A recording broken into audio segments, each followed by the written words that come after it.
Саламатсыздарбы? Көргөнүм абдан кубанычтамын. Чогуу сыйынабыз. Бизди сүйгөн биздин ыйык Кудай Ата.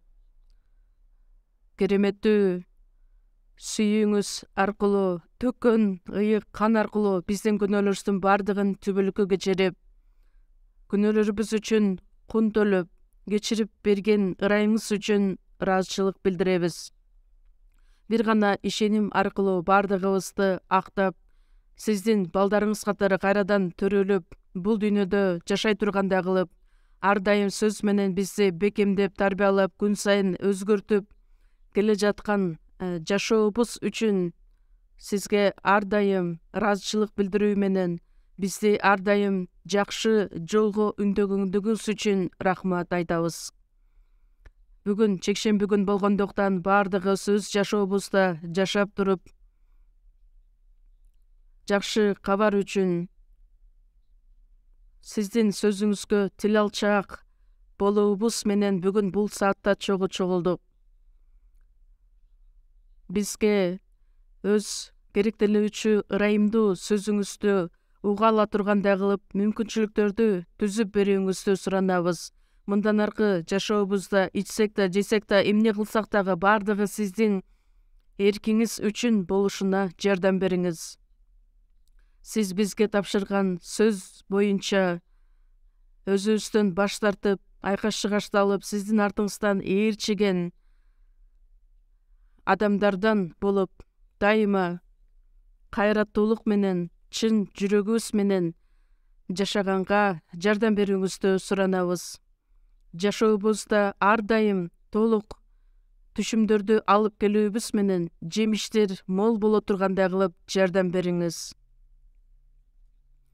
Ошондой эле Кудай Ата бизге берилген буйрукту, бул дүйнөнүн акырына чейин менин күбөлөрүм болгула деген сөздү дүйнө жүзүн кыдырып бардык адамдарга жеткиргенге, адашкан адамдарга, биздин айланабызда жашап жаткан бардык адамдарга биз ишенген ишеним менен үмүткө чакыра турган адамдардан болуубузга жардам берип, бизди колдонууңузду суранабыз.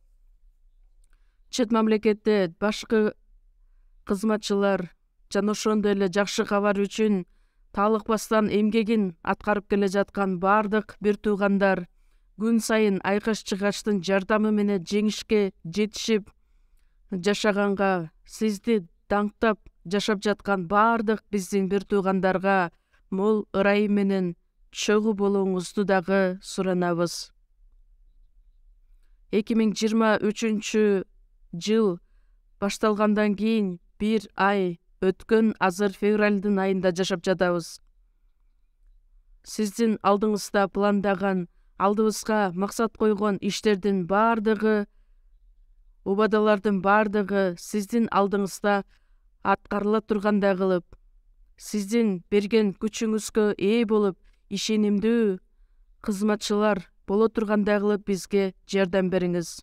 Бул саатта ыйык рухтун жетеги менен чогуу болууңузду сурануу менен бизге керектелүүчү ырайым сөзүңүздү уга тургандай кылып, өзүңүз жетектеп, тил алчаак болуп жашаганга жардам бериңиз. Ыйса Машаяктын ысымынан сыйындык. Аминь. Таңтоо группасын чогуу угабыз.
Даңктоо группасына чоң рахмат.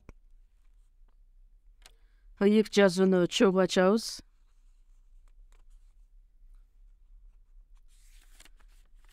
Марк жазган жакшы кабар 8-бөлүмдө чогуу ачабыз.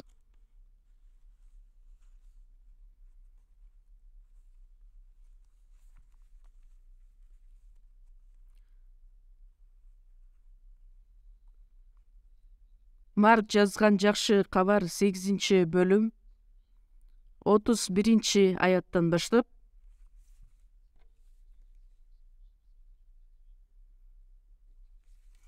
31-аяттан 34-аятка чейин мен окуп берейин. Марк 8-бөлүм 31-ден 34-кө чейин. Анан Ыйса шакирттерине: адам уулу көп азап чегиши, аксакалдар, ыйык кызмат кылуучулар, мыйзам окутуучулар тарабынан четке кагылышы, өлтүрүлүшү жана 3-күнү тирилиши керек деп түшүндүрө баштады.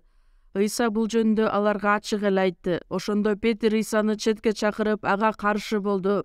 Бирок Ыйса шакирттерине бурулуп Петрге: кет жанымдан, шайтан, анткени сенин ойлоруң Кудайдын эмес, адамдын ойлору деп тыюу салды.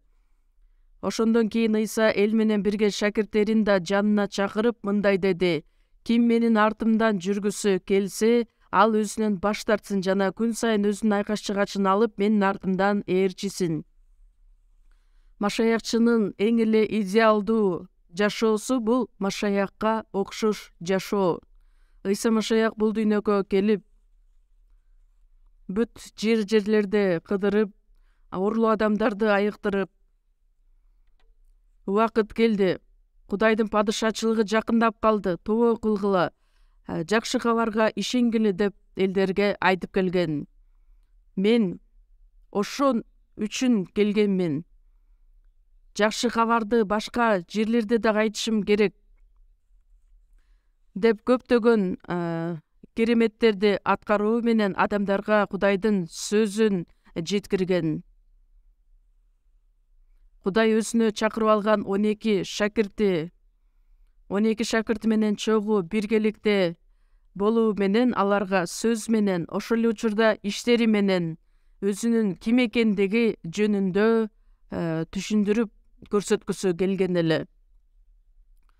Денеси жактан айтканда, Дөөттүн тукуму Галилеяда жыгач устанын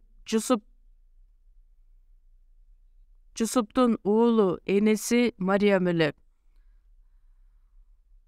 Бир жакыр үй бүлөдө, ошол үй бүлөнүн баласы катары ата-энесине кызмат кылып, үй бүлөдө ар кандай жардамдарын көрсөтүп жашаган эле. Бирок ошол Ыйса, Кудай өзү бирок адамдын кебетесинде бул дүйнөгө бейнесинде келген. Бирок адамдардын бардыгы эле аны таанып биле алган эмес. Ыйса өзүн далилдеш үчүн, көрсөтүш үчүн көптөгөн сөздөрдү айткан, кереметтерди аткарган, бирок шакирттери дагы эмне деп ойлошкон? Ооба, байыркы келишимде ал жөнүндө пайгамбарчылыкта айтылгандай эле, балким ал Мессиядыр. Ал оң колу күчкө ээ болгондуктан бардык нерсени талкалайт, бийликке ээ болгон. Израиль ошол убакытта 600 жыл бою башка мамлекеттер тарабынан кысымчылыкка алынган эле, ошол учурда Рим империясынын кол алдында жашап жаткан эле. Ошондуктан алар аны падыша катары күтүшкөн эле. Эгерде ал падыша Мессия катары келе турган болсо, анда 12 шакирт ичинен бирөөбүз дагы анда ошол падыша Ыйсанын астында биз чоң бийликке ээ болобуз деп дене жактан гана ойлошкон, саясат жагынан, экономика жагынан. Албетте, Петр, Андрей, анан Жакып менен Жакан дагы, башка шакирттерин өзүнө чакырып алганда дагы, Матайды дагы, алардын бардыгы өзүнүн иштерин таштап, Ыйсанын артынан ээрчип жөнөшкөн. Бирок ошол Ыйса айкаш-чыгачка кадалып, бүт дүйнө жүзүнүн күнөөсү үчүн өзүнүн жанын берип, азап чегип, өлтүрүлүп, кайра 3-күнү тирилиши керек экендиги жөнүндө айткан эле, бирок шакирттери дагы түшүнгөн эмес. Ыйса бул дүйнөдө жашап жаткан учурда сөзсүз түрдө ал жөнүндө далилдеши керек эле, күбөлөндүрүшү керек эле. Ыйса Филипптин шаары Кейсарияга келгенде, Римде көптөгөн адамдар ар кандай кудайларга ишенип келишкен эле. Мисалы үчүн түндүк жакта Дан жергесинде адамдардын бардыгы буркандарга табынып келишкен эле. Ошол учурда жада калса көзүнө көрүнгөн императорго чейин табынып келишкен эле. Так ошол учурда Ыйса өзүнүн шакирттеринен сурайт: бул адамдар мени ким деп эсептешет? Бирөөлөр сени чөмүлдүрүүчү Жакан деп айтышат, бирөөсү Ильяс деп айтат, бирөөсү пайгамбарлардын бири деп айтышат. Анда Ыйса алардан сурайт: силер мени ким деп эсептейсиңер? Менин ким экенимди билесиңерби деп кайрылганда, башчы шакирти Петр айтат, туура жоопту кайтарат: сен Машаяксың. Матай 16-бөлүмдө сен тирүү Кудайдын уулу Машаяксың деп жооп берет. Машаяк деген сөздүн мааниси сен тирүү Кудайдын уулу Машаяксың деп жооп берет. Ошондо Ыйса ага эмне деп жооп берет? Муну сага адам эмес, асмандагы атам ачып берди деп аны мактайт. Петр сен Машаяксың деп күбөлөндүрүү сөздү айткандан кийин, Ыйса бул дүйнөдө өзүнүн убактысын бүтүрүп, официалдуу түрдө кандай ишти аткарышы керек экендиги жөнүндө айткан аяттарды биз азыр окуп кеттик. Аксакалдар, ыйык кызмат кылуучулар, ошондой эле мыйзам окутуучулар тарабынан четке кагылам. Анан мени өлтүрүшөт жана 3-күнү тирилишим керек деп түшүндүрүп баштады. 31-аятта ошол жөнүндө айтылат. Ачык эле айтты, жарыялап өзүнүн ким экендигин шакирттерине айтат. Ошондо Петр Ыйсага келип айтат: азыр эле сен Машаяксың деген күбөлөндүрүү сөздөрдү айтып жаткан Петр эмне деп айтат? 33-аятта. Бирок Ыйса шакирттерине бурулуп Петрге: кет жанымдан, шайтан, анткени сенин ойлоруң Кудайдан эмес, адамдын ойлору деп тыюу салды. Ыйса Петрге катуу сөздөрдү айтат. Кандайча? Аны шайтан деп атайт. Албетте, Петрди сен шайтасың деп айткан жок. Ошол учурда башчы шакирти Петр шайтан айткан сөздөрдү айтат. Ошол эле окшош мазмундагы сөздөр Матай 4-бөлүмдө айтылат. Шайтан Ыйсаны 3 жолу азгырган эле. Алардын ичинен бирөөсүндө: алдыма жыгылып, мага таазим кылсаң, ушунун бардыгын сага берем деп айтат. Ошондо азгырганда Ыйса шайтанга дагы эмне деп жооп берет? Кет жанымдан, шайтан. Кет жанымдан, шайтан деген сөз менин артыма барып, мени ээрчи деген сөздүн мааниси эмес. Кет жанымдан, ошондон ары жогол деген сөз. Ошол сөздөрдү эми Петрге айтат. Петр мындан ары жоголуп кет деген сөз эмес, Петр аркылуу иштеген шайтанга айтат. Эмне деген сөздөрдү айтат? Анткени сенин ойлоруң Кудайдан эмес, адамдын ойлору деп тыюу салды. Бул жерде карасаңыздар, Кудайдын ою бар жана адамдын ою бар. Кудайдын иши эмне менен байланыш? Ыйса Машаяктын өлүмү жана кайрадан тирилиши. Өлүм болмоюнча тирилүү болбойт. Азап чегүү болмоюнча даңк болбойт. Айкаш чыгач болмоюнча керемет иш же болбосо сыйлык деген болбойт. Петр эмне деп жооп берет?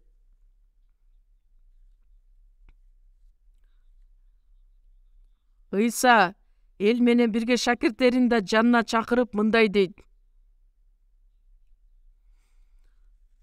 Башка котурмаларды карай турган болсок, аны карманып алып, жок, андай жолго барбашың керек деп айтат.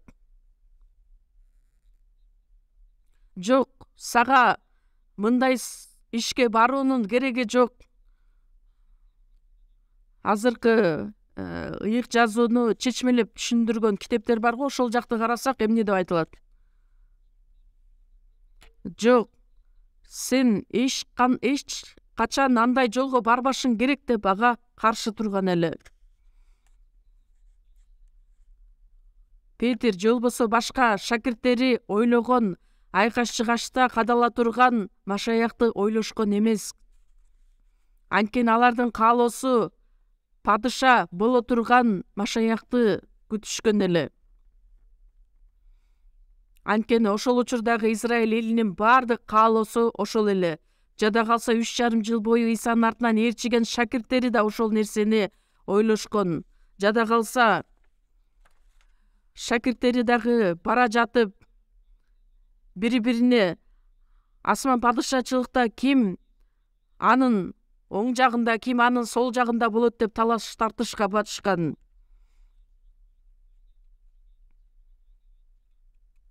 Бирөөсү ушул эки уулумдун бирөөсү падышачылыкка барганда сенин оң жагыңа, бирөөсү сол жагына отурса экен деп энеси аркылуу Ыйсага кайрылып айтышат. Ыйык жазууда ошол жөнүндө айтылат. Муну уккан башка шакирттер бир тууганга ачууланышты. Ошондо айтат: араңарда ким чоң болгусу келсе, ал силерге кызматчы болсун. Анткени адам уулу да өзүнө кызмат кылдыруу үчүн эмес, тескерисинче өзү кызмат кылуу үчүн, өз жанын берип көптөрдү куткаруу үчүн келген деп айтат. Биринчи келген Ыйса өзүнүн жанын бериш үчүн келген. Көптөрдү куткарып алыш үчүн, алар үчүн кун төлөп, канын төгүш үчүн келген. Бирок шакирттери ушул нерсени түшүнө алышкан жок. Жок, сен андай жолго барышың керек эмес деп Ыйсаны токтотконго чейин барышкан. Шайтан ошол ишти аткарган. Ыйса айкаш-чыгачта кадалып бүт дүйнө жүзүнүн күнөөсүн өз мойнуна алышын шайтан каалабагандыктан. Анан кийин шайтан аны азгыра баштайт. Мага таазим кыл, менин алдымда жыгыл, ошондо ушунун баардыгын сага берем.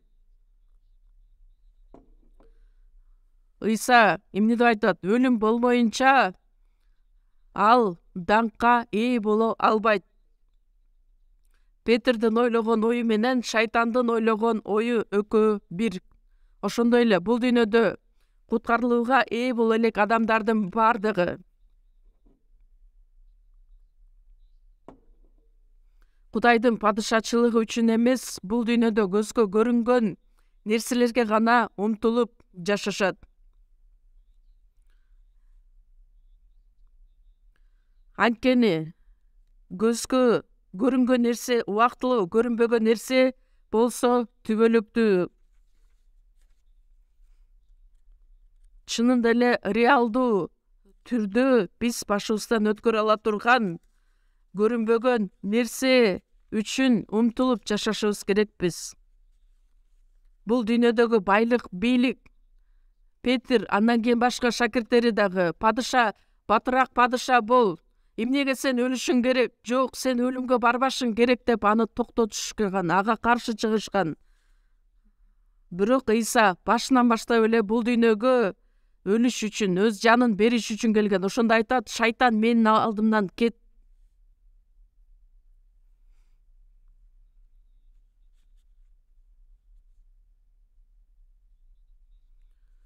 куткарылган адам Ыйсанын шакирттери, куткарылган адамдардын бардыгы Ыйсанын шакирттери болушат. Куткарылган адамдарга берилген буйрук бар. Биз сиздер менен окуган 8-бөлүм 34-аятта. Ким менин артымдан жүргүсү келсе, ал өзүнөн баш тартсын жана күн сайын өзүнүн айкаш жыгачын алып, менин артымдан ээрчисин. Бул артынан ээрчигиси келбегенде кыйнап, зордоп менин артыман ээрчи деген сөз эмес. Ким менин артымдан жүргүсү келсе деп адамдын өзүнүн ыктыярдык каалоосу болуп саналат. Ышая 26-бөлүм 3-аятта руху бекем адамды Кудай тынчтыкта сактайт деп айтылат. Руху бекем адамды жеткилең тынчтык менен сактайт. Биз Ыйсанын артынан ээрчигенде, жок, мен аны каалабайм, бирок мыйзам боюнча мен анын артынан ээрчишим керек деген эмес. Ыйсанын бизге берген ырайымы ушунчалык улуу болгондуктан биз ыраазычылык менен анын артынан ээрчийбиз. Куткарылган адамдардын каалоосу ушундай болушу керек. Эмне үчүн? Куткарылган адамдын эң эле идеалдуу жакшы жашоосу бул Ыйсага окшош болуп жашоо. Ыйса Машаяктын бул жердеги жашоосу бизге бардыгын үлгү катары көрсөткөн. Мисалы, көптөгөн кереметтерди аткарган эле. Көзү көрбөгөн адамга кайрылып айтат, көлмөгө барып жуун. Ал барып жуунганда көзү ачылат. Башында айтат, төрөлгөндөн баштап сокур болгондуктан бул кишинин сокур болуп калганы кимдин күнөөсү? Өзүнүкүбү же ата-энесиникиби деп. Өзүнүкү да ата-энесиники да себеп болгон жок. Анткени Кудайдын кудурети, даңкы көрсөтүлүшү үчүн ушундай болду. Биз дагы руханий сокур адамдардан болчубуз.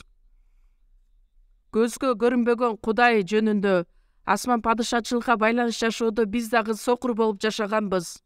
Бирок ошол сокур адамдын көзүн ачып берген бир эле жолу эмес, бир нече жолу. Пес оорусуна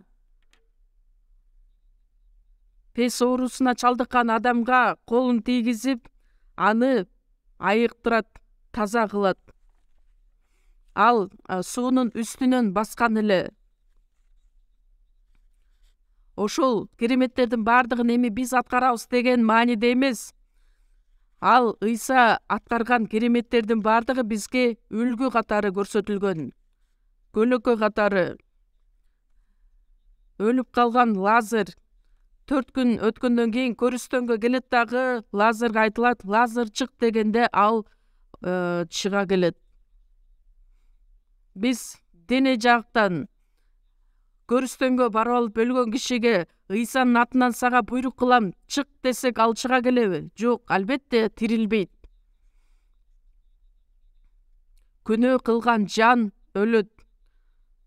Өлгөндөр Кудайдын уулунун үнүн угуп тирилер убакыт келет деп айтылат. Ышая 55-бөлүм 3-аятта кулак төшөп мага келгиле. Мени уккула, ошондо жаныңар тирүү болот. Денебиз тирүү болгондон дагы жаныбыз тирилгени бул өтө маанилүү. Ыйса Машаяк так ошол ишти аткарды. Эми биз дагы Ыйсанын артынан ээрчип, жакшы кабарды айтуу аркылуу көптөгөн адамдарга, үмүтсүз жашаган бул дүйнөнүн адамдарына жаны тирилиши үчүн, алардын жашоого болгон максаты, умтулуусу өзгөрүлүш үчүн айтышыбыз керекпиз. Айлана чөйрөдөгү адамдарды карап көрүңүздөрчү, канчалаган көптөгөн адамдар үчүн биз жакшы кабарды айтышыбыз керекпиз. Биздин жашообуз Ыйса Машаяктын артынан ээрчигенибиз болот. Ыйса ыйсага ишенген адамдардын жашоосу бул анын эркин аткаруу. Филипп шаары Кейсарияга келгенде ал көптөгөн адамдар үчүн азап чегип өлө тургандыгы жөнүндө өз сөзүн ачык кылып айтат. 34-аятта жарыя кылып айтат. Ким менин артымдан жүргүсү келсе, ким менин артымдан ээрчигиси келсе, өзүнөн баш тартсын да, күн сайын өзүнүн айкаш жыгачын алып, менин артымдан ээрчисин. Куткарылган адам сөз түрдө тил алчаак болуусу менен өзүнүн эркин тандоосу, каалоосу боюнча ыйсанын артынан ээрчишибиз керекпиз. 1-Жакан 2-бөлүмдү чогуу ачабыз. Жакан жазган 1-китеп 2-бөлүм 6-аятты окуйбуз. Чогуу окуйбуз. Машаяктын ичиндемин деген адам Машаяк кандай жашаса, ошондой жашашы керек. Ушундайбы? Биз Машаяктын ичиндеги адамдарбыз. Ыйса Атанын ичинде, Ата Ыйсанын ичинде, биз Машаяктын ичинде, Машаяк биздин ичибизде. Биз бир, Машаяк менен бир болгон адамдарбыз. Кудай Ата, Уул жана ыйык рух бир болгондой эле ыйык жыйындын ичинде, жыйындын башчысы болгон Теңир ошол дененин бардык мүчөлөрүн түзөбүз. Бул жерде эмне деп айтылат? Машаяктын ичиндемин деген адам Машаяк кандай жашаса, ошондой жашашы керек. Машаяк кандай жашаса, биздин Теңир кандай жашаган болсо, ошондой жашашы керек. Анда бул сөз аркылуу Машаяк кандай иш аткарган, кандайча жашаган, кандайча сөздөрдү айткан, күн сайын жазууну окуп, үйрөнүп, анын артынан ээрчип жашай турган машаякчылардан болушубуз керекпиз. 1-Жакан 4-бөлүм 17-аят. 1-Жакан 4-бөлүм 17-аят. Биздин ичибиздеги сүйүү жеткилеңдикке жеткендиктен сот боло турган күнү биз кайраттуулукка ээбиз. Анткени ал кандай болсо, биз да бул дүйнөдө ошондойбуз.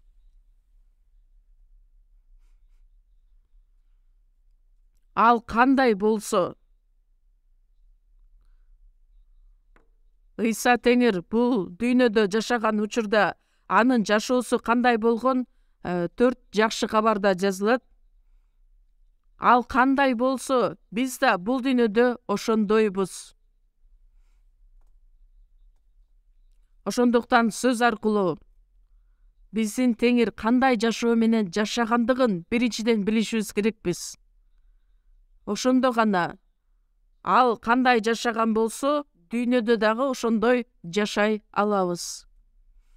Андан кийин 1-Петр 2-бөлүмдү дагы чогуу ачабыз. 1-Петр 2-бөлүм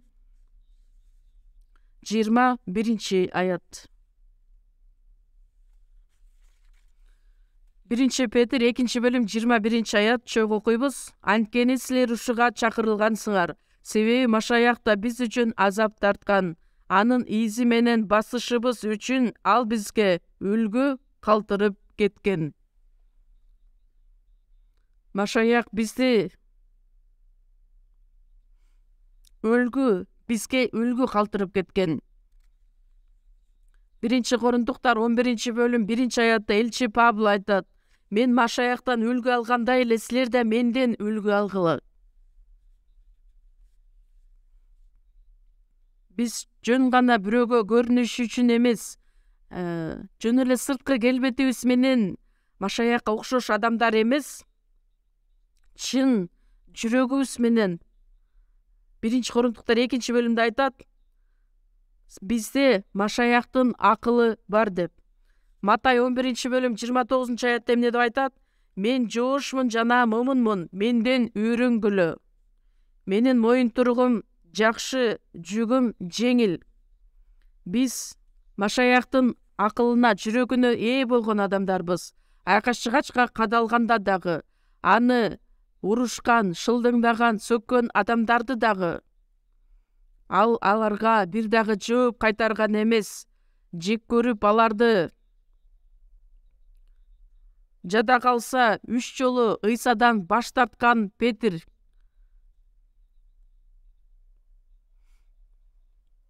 Айкаш-чыгачын алып Петирди көргөндө Ыйса аны жаман көзү менен карап, ушундай кыларыңды билгем деп жаман көрдү беле, жек көрдү беле? Жок. Мен айтпадым беле, короз 3 жолу кыйкырганга чейин 3 жолу баш тартасың деп. Бирок эми сен тобо кыл дагы. Менин бара жаткан жолум менен сен дагы бара аласың. Айкаш-чыгачка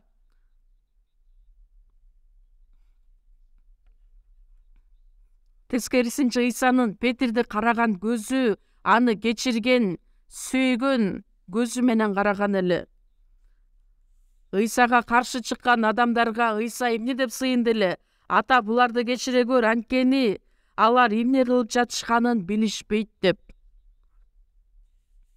Ошол Ыйса жаңы келишимдин 4 китебинде айтат, душманыңарды сүйгүлө, силерди каргагандарга батаңарды бергиле, аларга жакшылык кылгыла. Ошол душмандар үчүн Ыйса Машаяк айкаш-чыгачка кадалып, алар үчүн дагы өзүнүн жанын берген. Ата, алардын да күнөөсүн кечир. Ал кандай жүрөк, кандайча түшүнөсүздөр? Мен жоошмун деп айтат, момунмун деп айтат, сүйгөн сүйүүсү. Ошол жүрөккө ээ болгон Машаякчы гана Ыйсанын артынан ээрчи алат. Биздин бүгүнкү темабыз айкаш-чыгачыңды алып, менин артымдан ээрчи деген тема.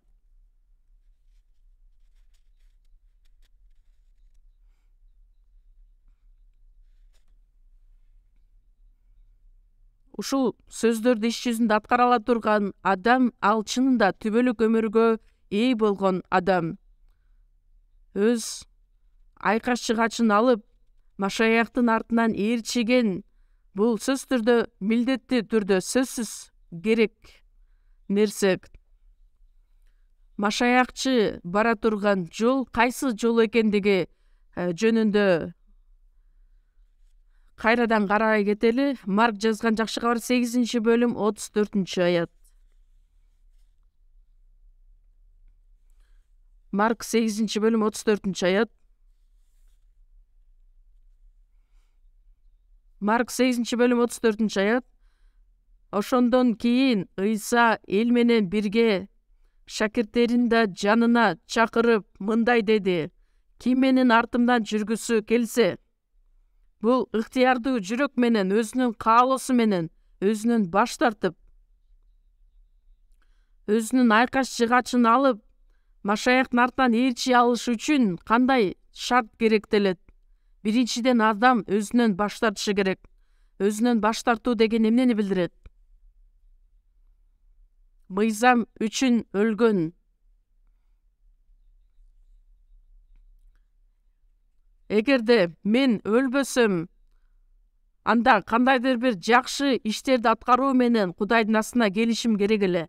Ал менин адилеттүү ишим, же болбосо менин жакшылык иштерим эле. Мыйзам аркылуу биз өлгөн адамдарбыз. Мыйзам деген эмне?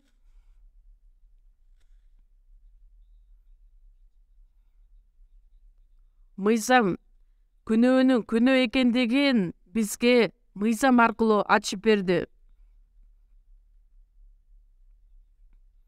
баардык ооздор жабылыш үчүн бүт дүйнө Кудай алдында айыптуу болот деп.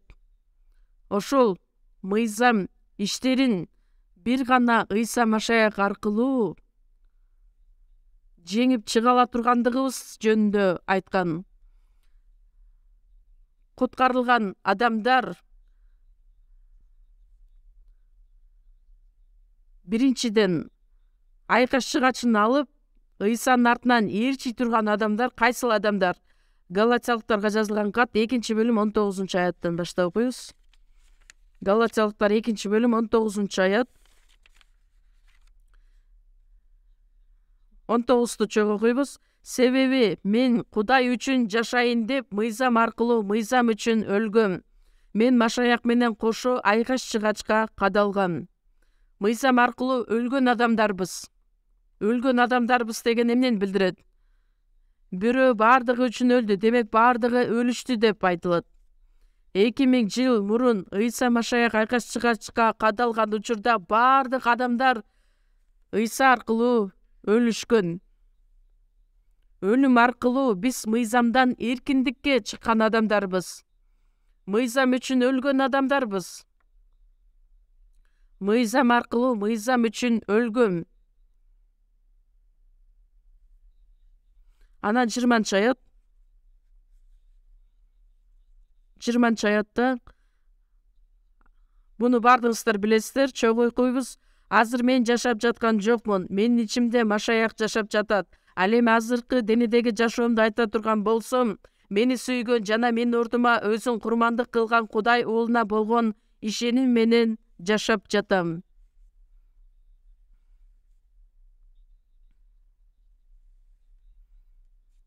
Эмне үчүн биз мыйзам үчүн өлгөнбүз? Анткени Ыйса Машаяк бул дүйнөгө мыйзамды талкалаш үчүн эмес, ошол мыйзамды аткарыш үчүн келген. Мыйзамдын негизги талабы эмне? Ошол мыйзамдын талабын биз аткарышыбыз керек эле, бирок биз андай күчкө, бийликке дагы ээ эмеспиз. Мыйзамдын талабы эмне? 1000 10 000 мыйзам. Муну аткар, буну аткарба.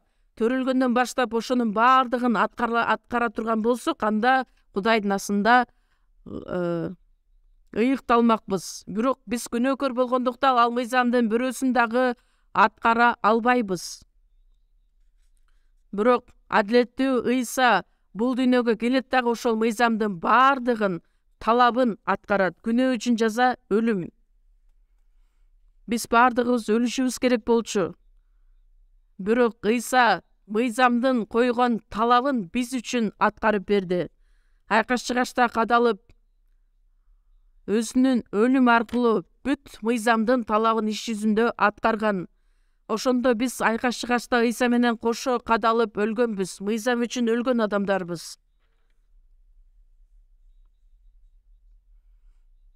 Бизге өз таасирин тийгизген мыйзам үчүн өлгөнбүз. Эми кайрадан ал мыйзам биз үчүн таасирин тийгизе албайт. Элчи Павыл түшүндүрүш үчүн мындайча сөздөрдү колдонот. Мисалы үчүн бир аялдын күйөөсү бар. Күйөөсү менен чогуу жашап жаткан учурда күйөөсүнө баш ийиши керек. Бирок ал күйөөсү өлүп калган күндө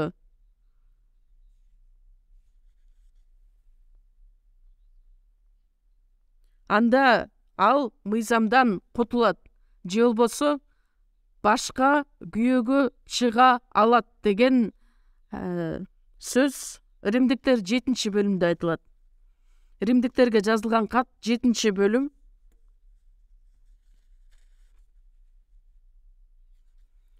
Римдиктер 7-бөлүм 1-аяттан окуп берейин. Же силер бир туугандар, анткени мыйзамды билгендерге айтып жатамын. Өлгөнгө чейин адамдын үстүнөн мыйзам бийлик жүргүзөнү билбейсиңерби? Анткени күйөөсү бар аял күйөөсү тирүү кезинде ага мыйзам менен байланган. Эгерде күйөөсү өлүп калса, күйөөсүнө байланган мыйзамдын бийлигинен бош болот. Күйөөсүн мыйзамга байланыштырып, салыштырып айткан. Ошондуктан аял күйөөсү тирүү кезинде башка күйөөгө тийип кетсе, анда ал нике бузуучу болуп эсептелет. Эгерде күйөөсү өлүп калса, ал мыйзамдын бийлигинен бошотулат. Башка күйөөгө тийсе, ал нике бузуучу болуп эсептелбейт. Ошол сыяктуу эле силер да менин бир туугандарым Кудайга жемиш алып келүү үчүн башкага өлгөндөрдүн арасынан тирилгенге тиешелүү болуу үчүн Машаяктын денеси аркылуу мыйзам үчүн өлгөнсүңөр. Бизди башкарган нерсе мыйзам эле. Бирок Ыйса Машаяк ошол мыйзамдын талабын аткаргандыгы үчүн айкаш-чыгачка кадалып өлгөндө биз дагы кошо өлгөнбүз. Галатиялыктар 2-бөлүм 20-аятта. Эми мен жашап жаткан жок, менин ичимде Машаяк жашап жатат. Менин ичимдеги эски адам өлдү. Эми мен жашаган жокмун. Менин ичимде Машаяк жашап жатат. Башка каалоо куткарылган адам куткарылган күндөн тарта ыйык рухтун жетеги менен жашайт. Анткени биздин ичибизде ыйык рух өзү жашагандыктан менин кожоюнум, менин башкаруучум болду. Ошондуктан өзүнүн айкаш-чыгачын алып, бул өткөнкү учурдагы иш болуп саналат. Ыйса Машаяк келгенде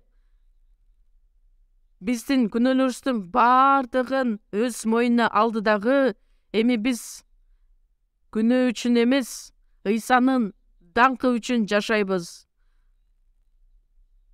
Айкаш-чыгачын алып, андан Ыйсанын артынан ээрчүү бул өткөнкү, бүгүнкү жанакы келечектеги аткарыла турган иш. Биз өзүбүздүн айкаш-чыгачыбызды алышыбыз керекпиз. Анткени менин ичимде жаңы мыйзам жашайт. Айкаш-чыгач менен дайыма жеңишке алып келет. Бирок күнөөкөр табият дагы да менин ичимде бар болгондуктан руханий жашоо бул билесиздерби, уруш, салгылаш дегенди билдирет.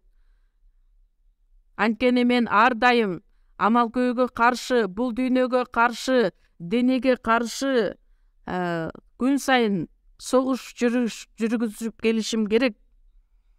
Менин ичимдеги жашаган Теңир өзү, асман менен жерди жараткан жаратуучу Кудай өзү. Анын колунан эч нерсе келбей койбойт. Ошол жаратуучу күчкө ээ болгон Кудай менин кожоюнум катары менин ичимде жашап келет.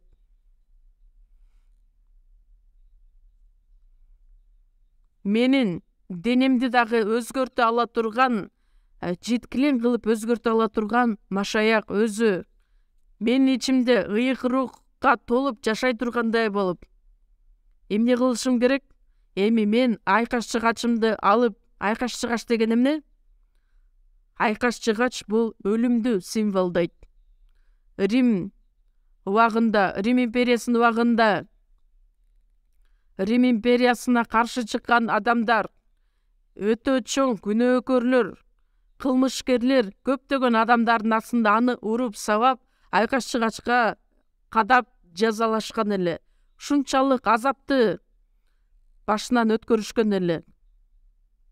Батырактан өлтүрүш үчүн анын бутун сындырышкан, сөөктөрүн же болбосо найза менен сайышкан. Батырактан өлтүрүш үчүн. Бирок Ыйса Машаяк ошол кылмышкер катары биздин күнөөлөрүбүз үчүн айкаш-чыгачка кадалган.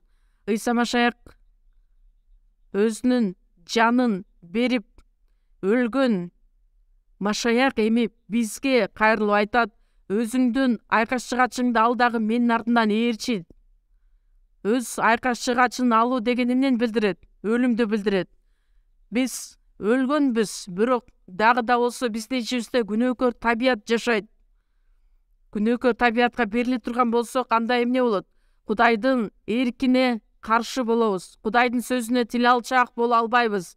Кудайдын каалоосун эмес, өзүбүздүн каалообузду аткарып жашап калган болобуз. Кудайдын эркине, Кудайдын сөзүнө байланып жашашыбыз керекпиз. Ошол өлүмдү билдирет. Элчи Павыл, атактуу даанышман элчи. Бирок элчилик кызматты аткаруу эле анын жашоосу бүтүп калган жок. жакшы кабарды таркатып өзүмдү денемди зордоп кулга айландырып жатам дейт. Биринчи Корунтуктар 15 бөлүмдө айтат, элчи Павыл эмне менен мактанган? Мен күн сайын өлүмгө баш байлап жатам. Мен мактанала турган нерсем бул менин алсыздыгым. Анткени алсыздыгым аркылуу Кудайдын күчү аткарылышы керек. Ошондуктан мен күн сайын өлүмгө баш байлап жатам.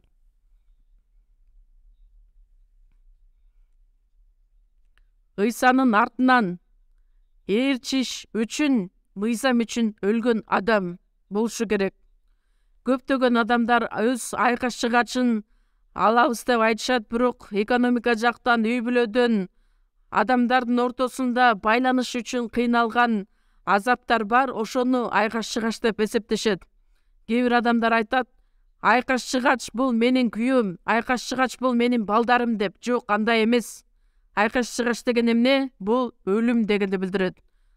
Күйөөбүз бизди өлтүрөбү? Балдарыбыз бизди өлтүрөбү? Же болбосо экономикалык акыбал мени өлтүрүп жатабы? Жок, мен өлүшүм керек. Бирөө мени өлтүрүш үчүн эмес, мен өзүм өлүшүм керек.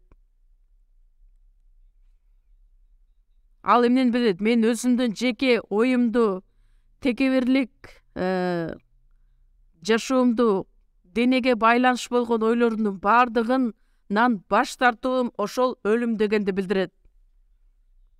Андан кийин дагы бир талап, Ыйса Машаяктын артынан ээрчи ала турган адамга кандай талап коюлган? Биринчиден, 2000 жыл мурун Ыйса Машаяк айкаш чыгачта кадалып аткарылды деген сөз айтканда, мыйзам үчүн мен өлгөн адам экенимди баш мойнума алышым керек. Өлгөн адам эч бир реакция кыла албайт, кыймылдала да албайт. Башка адамдарга ачууланбайт, жек көрбөйт бирөөнү. Эч кандай өнү жок, сөзү жок. Ыйса Машаякка окшоп, жоош момун айкаш чыгачын алып, Машаяктын артынан ээрчүү. Бардык машаякчылар бара турган жол бул бизди түздөн түз бейишке алып бара турган жол. Айкаш жыгач жолу. Бул азаптарды мен башыман өткөрүп жатам. Ана сөзсүз түрдө бул азаптардан арыла турган күндөр келет. Айкаш чыгачты кайсыл күнгө чейин алып жөнөшүбүз керекпиз? Ыйса Машаяктын алдына келген күнгө чейин. Лука жазган жакшы кабар 9 бөлүмдү дагы ачабыз. Лука жазган жакшы кабар 9 бөлүм.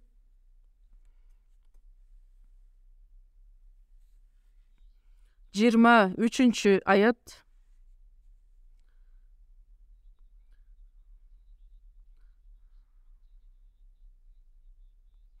Бул албетте сөздөр Матайда дагы жазылган. Лука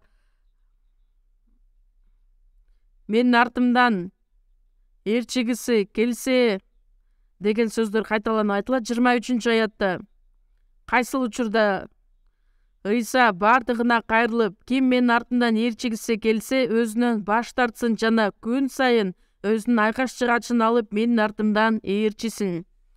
Күн сайын өз айкаш чыгачын алып менин артымдан ээрчисин.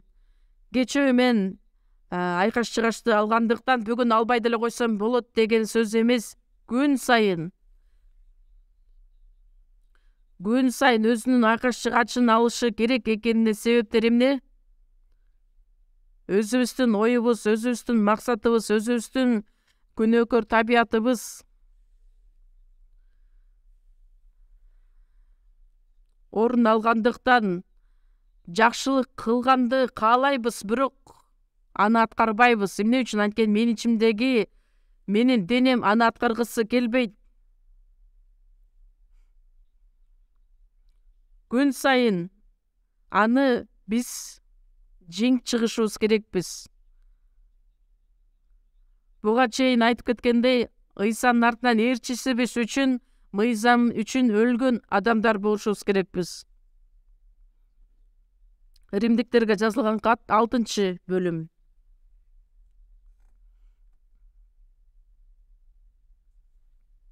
Римдиктерге жазылган кат 6-бөлүм 3-аяттан баштап койбуз. 6-бөлүм 3-аят. Же силер Машаяк Ыйсага чөмүлдүрүлгөн биз баарыбыз анын өлүмүнө чөмүлдүрүлгөнүбүздү билбейсиңерби? Машаяк Ыйсага чөмүлдүрүлгөн биз. Чөмүлдүрүлүү деген эмнени билдирет? Өлүм жана тирилүү. Иордан дарыясында чөмүлдүрүүчү жаканга келгенде мени сууга чөмүлдүрүл дегенде айтат, жок. Мен тескерисинче Теңир сенден чөмүлдүрүлүшүм керек сенин алдыңда.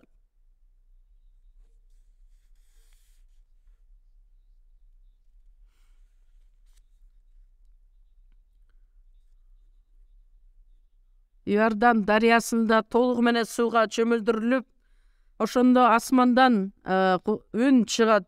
Бул менин сүйүктүү уулум, мен ага ыраазымын деп.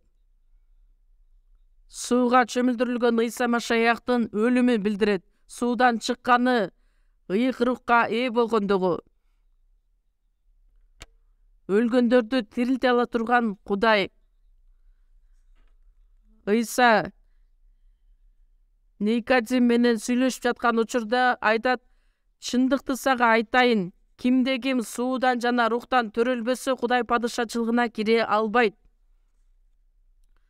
Суудан төрөлбөсө, суудан жана рухтан төрөлбөсө, өлүм жана тирилүүдөн өтпөсө, Ыйса Машаяктын өлүмү тирилүүсү болбосо, биз эч качан куткарылууга ээ боло албайбыз. Ыйсанын өлүмү жана тирилүүсү болбосо, жыйын дагы жаралбайт болчу. Ушул сууга чөмүлдүрүлгөндөн кийин Лука 12-бөлүм 50-аятта айтылат, бир чөмүлүү менен чөмүлдүрүлүшүм керек. Анын аткарылышын күтүп, мен ушунчалык кыйналып жатам. Иордан дарыясында сууга чөмүлдүрүлгөнү бул алдын ала Ыйсанын өлө тургандыгы жана тириле тургандыгы жөнүндө көрсөтүлгөн. Чыныгы сууга чөмүлдүрүлүү бул айкаш-чыгашта кадалган Ыйса Машаяктын өлүмү жана кайрадан тирилүүсү. Биз дагы сиздер менен сууга чөмүлдүрүлгөнбүз. Машаяктын урматына чөмүлдүрүлүп, Машаяктын бейнесин кийдиңер.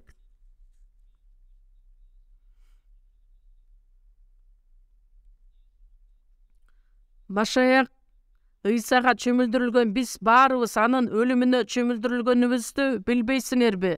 Ыйса Машаяктын тирилүүсү менин тирилүүм. Айкаш-чыгашта кадалып өлгөн Ыйсанын өлүмү ага ишеним аркылуу. Ыйык рух менин ичиме келди. Менин өлгөн жаным кайрадан тирилди. Бул жерде айтылгандай 4-аятты, Римдиктер 6-бөлүм 4-аятта. Машаяк атасынын даңкы менен өлгөндөрдүн арасынан кандай тирилтилсе, биз да жаңыча жашашыбыз үчүн өлүмгө чөмүлдүрүлүүбүз аркылуу аны менен бирге көмүлгөнбүз. Жаңы өмүргө ээ болдук. Өлгөн жаныбыз тирилди. Эми ыйык рух биздин ичибизде жашайт. Куткарылдык деген сөз мыйзам үчүн өлгөнбүз. Менин бардык мен өзүм айкаш-чыгашта өлгөн. Эми өлүмгө чөмүлдүрүлүүбүз аркылуу аны менен бирге көмүлгөнбүз. Адамдын өзү барго, ошол учурда кантип биз өзүбүздү өлтүрө алабыз, өзүбүздүн оюбузду, максатыбызды? Сен өлгөнсүң. 11-аят, 6-бөлүм 11-аят. Чогуу окуйбуз. Ошондой эле силер да өзүңөрдү күнөө үчүн өлүкпүз, Теңирибиз Машаяк Ыйса аркылуу Кудай үчүн тирүүбүз деп эсептегиле.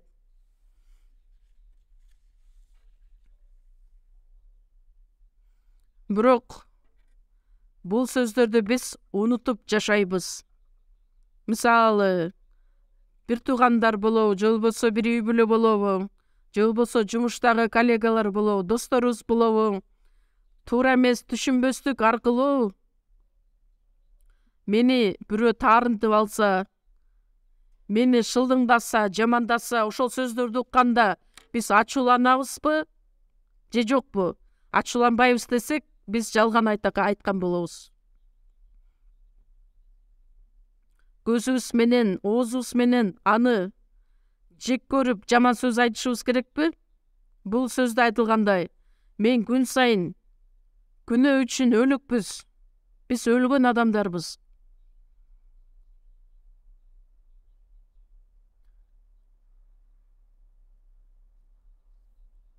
Өлгөнбүз, бирок кайра эле ачуулануу, кыжырлануу деген пайда болуп атпайбы? Анда таң калыштуусу,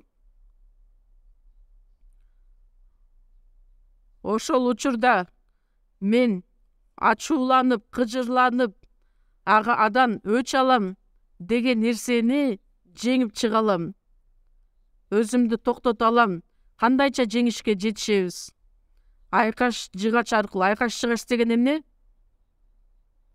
Төшүбүзгө тагала турган цепочка чынжыр эмес. Ал өлүм дегенди билдирет. Колосалыктарга жазылган кат 2-бөлүм 15-аятта.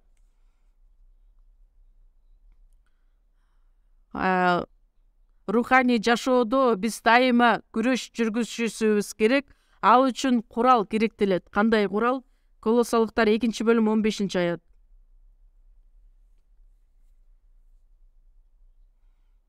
Колосалыктар 2-бөлүм 15-аят. Чоң окуйбуз. Ал башчыларды жана бийликтегилерди куралсыздандырып, аларды ачык түрдө уятка калтырды. Аларды айкаш жыгачта жеңип чыкты. Эмне аркылуу дейт? Айкаш жыгач аркылуу. Дөөт падыша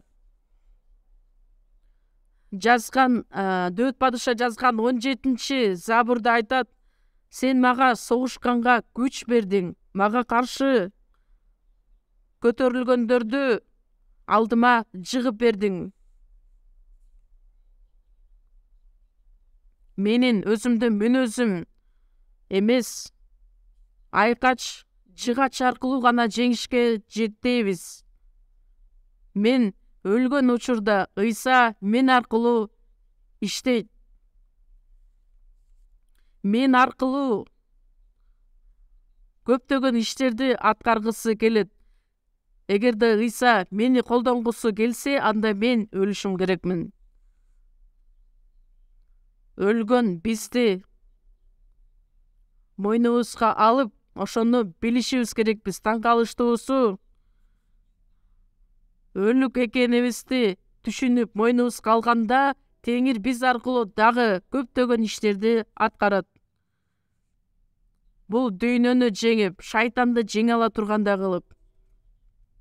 Бул жерде айтылгандай,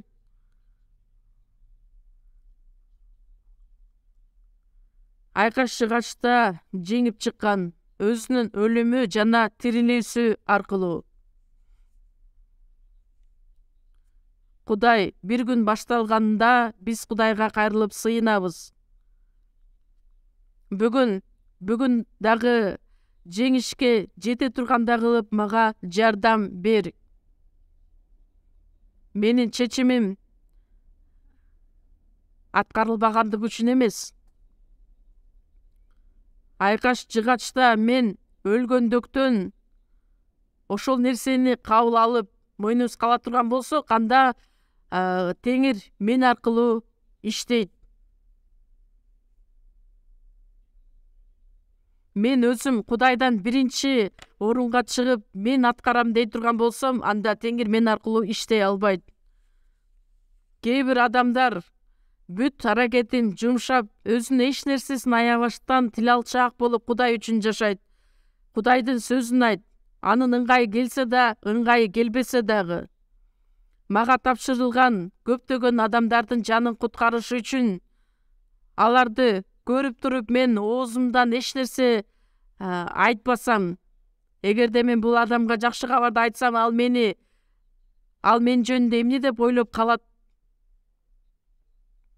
Ал дагы да болсо менин күнөөкөр табиятым тирүү экендигин билдирет. Теңир мен аркылуу иштеши үчүн алар укса да укпаса дагы айт дейт.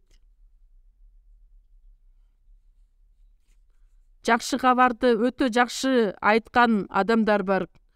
Ушунчалык акылмандуулук менен алар сөзгө чечен болгондугу үчүн эмес, же болбосо бир бийликке ээ болгондугу үчүн эмес,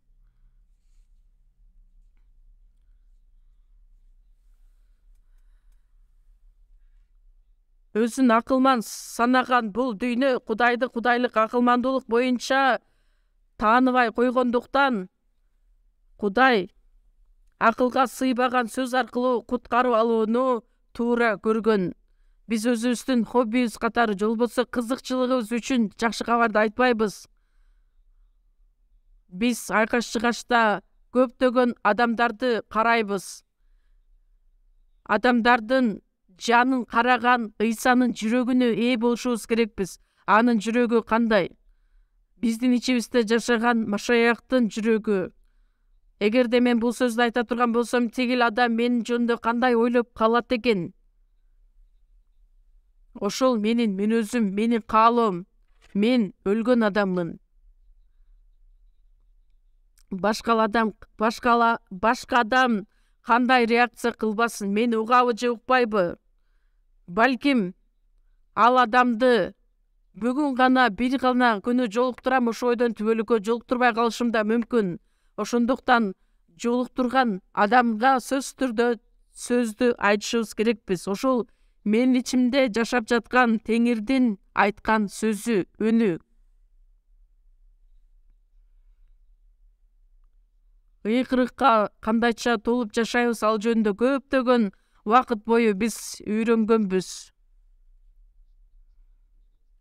Ыйкырыкка толуу бул мен өлүп, мен аркылуу Машаяк иштеши үчүн. Ошондо мен алсыз болсом дагы мен аркылуу Кудай өзү иштейт дегенди билдирет. Ошол айкаш-чыгач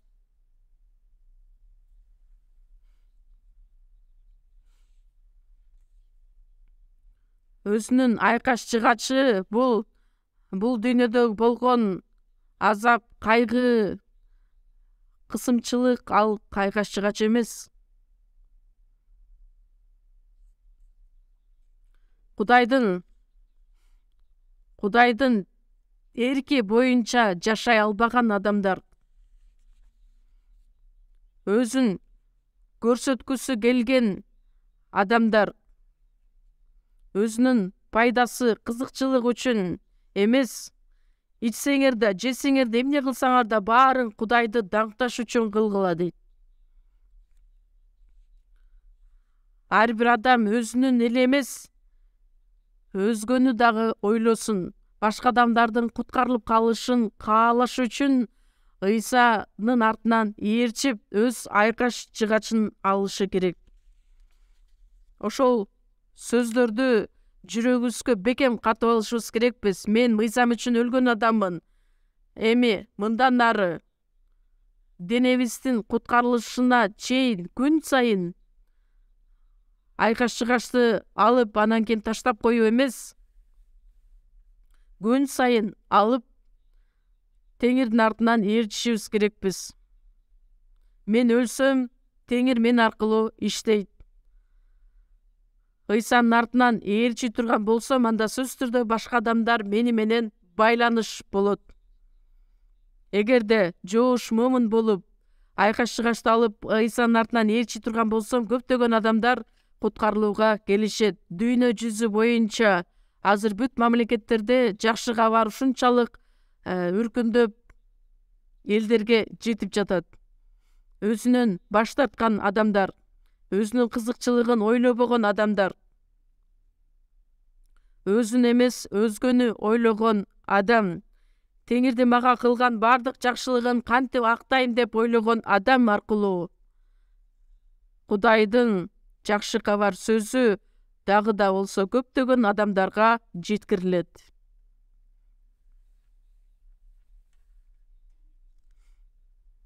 Мен денедеги болгон кубаныч, шаттык, тынчтык, ыңгай жашоо, бирок алардын бардыгы менин жашоомдун максаты болбойт. Бул дүйнөдө жашап жаткан учурда Кудайдын ырайымына ээ болуп, күн сайын айкаш-чыгашты алып, Ыйсанын артынан ээрчиген күндө мен аркылуу Кудайдын керемет иштери аткарылат. Качан биз айкаш-чыгашты алганда башка адамдар менен бириктире ала турган мүмкүнчүлүктөр пайда болот. Финляндия, Түндүк Европада Финляндия деген мамлекет бар, ал жакта бир падыша бар эле.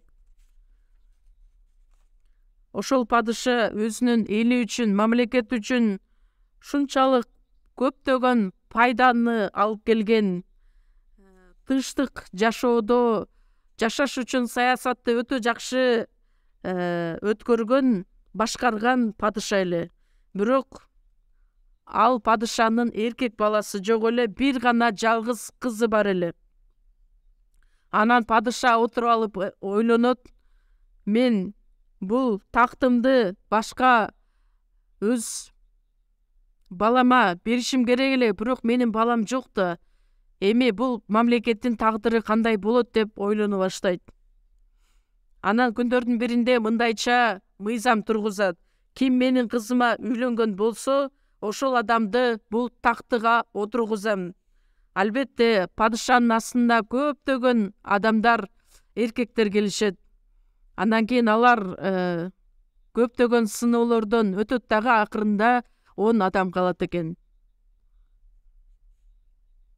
Ошондо калган 10 адамга мындайча тапшырма берет. 7 күндүн ичинде силер бул жер менен асманды байланыштыра ала турган, анан көптөгөн адамдарды бир кыла ала турган даракты таап келгиле. Асман менен жерди бириктире турган, көптөгөн адамдарды биримдикке чакыра турган жыгачты таап келгиле. Ошол ким таап келе турган болсо, аны өзүмө күйөө бала кылам дагы, аны тактыга отургузам дейт. Ошондо жаш бойдок адамдардын бардыгы өз жолу менен издеп жөнөшөт дагы, андан кийин бир жума өтөт. Кээ бирлер ушунчалык чоң көлөмдүү бийик дарактарды дагы кыйып алып келишкен эле. Ошол 10 кишинин ичинен жетим болуп өскөн Джон Перо деген адам бар эле. Ал отуруп алып ойлонот дагы, анан жыйынга барып сыйынат. Кудай, ошол жыгачты, ошол даракты таба тургандай кылып мага акылмандык бериңизчи. Мен падышага, мен өзүм жетим болуп өстүм. Анан ошол кыйналып жаткан элге кам көрүп жашагым келет, мага акылмандык бер деп сыйынганда, сыйынып жаткан учурда мындайча эсине келет. Анан артын карайт. Артын караса, жыйындын эң акырында айкаш-чыгач дубалда кадалып турганын көрөт. Мына мен таптым. Асман менен жерди байланыштыра ала турган, бүт адамдарды бириктире ала турган бул мына так айкач-жыгач деп өзү билет дагы, анан кийин падышага алып келет. Падышага келет дагы, анан түшүндүрүп айтат. Эгерде мен сиздин күйөө балаңыз болуп, ханзада боло турган болсом, азыр дагы мен Кудайдан корком. Мындан ары дагы бүт адамдарды Кудай менен бириктире ала турган ошол айкач жыгач бул Кудайдын асында коркуу менен бул мамлекетти башкаргым келет деп жооп берет. Кандайча ойлойсуздар, ким анын күйөө баласы болот? Билип туруп кантип сурап атасыз деп ойлошуңуздар мүмкүн. Албетте ал Джон Перо болду. Джон Перо падышанын асына айкаш жыгачты алып келет дагы, жыйынтыгында падышанын кызы менен үйлөнөт дагы, эң атактуу падышалардын бири болот деп айтылат.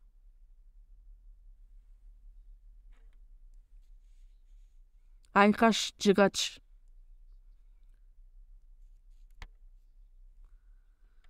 Айкаш жыгачты карасаңыздар, асма менен жерди бириктирет. Андан кийин туурасы адамдарды бириктирет. Мыйзамдардын ичинен эң маанилүүсү осуят эмне деп айтканда Ыйса кандайча жооп берет?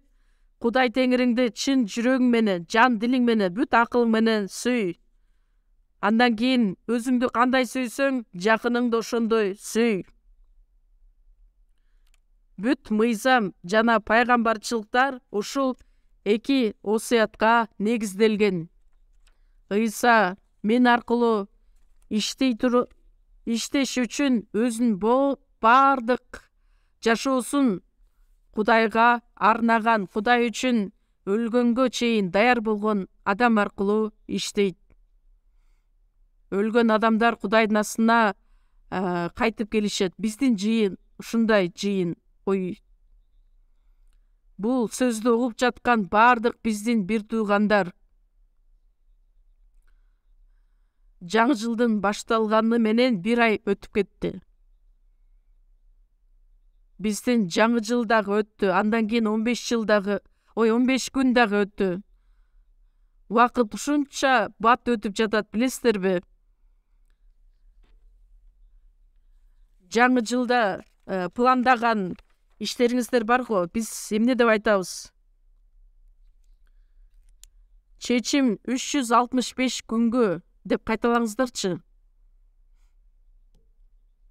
Биздин чечимибиз 3 күндүк гана чечим эмес, чечимибиз 365 күн аткарылышы керек. Ыйса Машаяк айтып кеткендей, айкаш жыгачты алып менин артымдан ээрчи. Ээрчисек дагы болот, ээрчибесек деле болот деген эмес, бул Кудайдын бизге берген буйругу. Куткарылган адам боло турган болсо, сөзсүз түрдө Машаяктын артынан ээрчишибиз керекпиз. Күн сайын айкаш жыгач менен жеңишке жетишкен бир туугандар болушуңуздарды каалайм. Чогуу сыйынабыз. Биздин сүйүктүү Кудай Ата биз бара турган жазага тартылып, биз кетирген көптөгөн миңдеген күнөөлөр, мыйзамсыздыктарыбыз, алардын баардыгы айкаш жыгачты өз мойнуна алып, Ыйса канын төгүү менен биз үчүн өзүнүн жанын берди. Ыйса Машаяктын өлүмү менин өлүмүм болду, анын тирилүүсү менин тирилүүм болду. Анткени Ыйса Машаяк айкаш жыгачта кадалып өлгөндө мен дагы аны менен чогуу өлгөнмүн. Эми мындан ары баардыгыбыз өз айкаш жыгачыбызды алып, Ыйсанын артынан ээрчиген адамдар болуубузга жардам бериңиз. 2023 жылы бир гана сиздин эркиңиз үчүн жашап, көптөгөн жемиштерди алып келели. Бизди сүйгөн Ыйса Машаяктын ысымынан сыйындык. Амин.